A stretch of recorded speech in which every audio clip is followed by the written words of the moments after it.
Welcome to the Morning Update. I'm Erin Ramsey. Victoria's contact tracers are working to get in touch with thousands of AFL fans, with the Melbourne Cricket Ground now added to the list of Covid-19 exposure sites.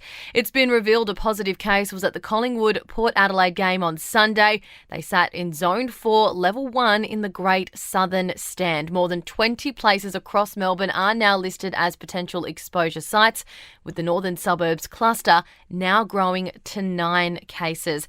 Meantime, COVID restrictions have returned for Greater Melbourne. Masks must be worn indoors, while just 5 visitors are allowed in the home. It's capped at 30 for public gatherings. Federal Health Minister Greg Hunt is confident, though, that Victoria is getting on top of the outbreak. I think their contact tracing is much stronger, their testing is stronger, and their actions have been earlier. So I think I should provide support where it's due, and it is appropriately due. Millions of Australians can soon receive the Pfizer vaccine from their GP or pharmacy.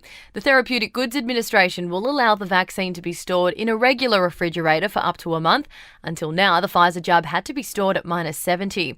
The United States has held separate talks with Israeli Prime Minister Benjamin Netanyahu and Palestinian President Mahmoud Abbas following the end to fighting in Gaza.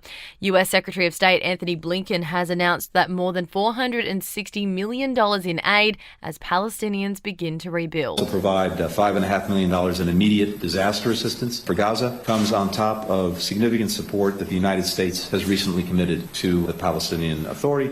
And it's been revealed that more than 700 NBN Co staff received personal bonuses averaging $50,000 last year. The taxpayer-owned organisation, which runs the National Broadband Network, spent $78 million of public money on the scheme. Another 2,800 staff received a bonus of $13,000. To sport now, and the NRL Judiciary has backed up the crackdown on high tackles with suspensions for Roosters pair Victor Radley and Angus Crichton. Radley's out for 5 matches and will miss the first 2 State of Origin games, while Crichton was suspended for 2 games and will miss Origin 1. A marathon session at the AFL Tribunal last night as 3 players battled to overturn bans. Carlton's Lockie Plowman and Richmond's Marlon Pickett were unsuccessful in their challenges to their 2-week bans.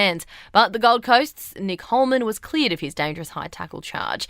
And A-League minor premiers Melbourne City have been given a wake-up call before the finals. Brisbane Roar beat City 3-0 overnight. The Western Sydney Wanderers play Wellington Phoenix tonight. And in entertainment news, John Cena has apologised after describing Taiwan as a country. The actor and former wrestling star was promoting the film Fast and Furious 9 to Taiwan when he described Taiwan as a country in a promo vid, triggering backlash in China. He's since publicly apologised.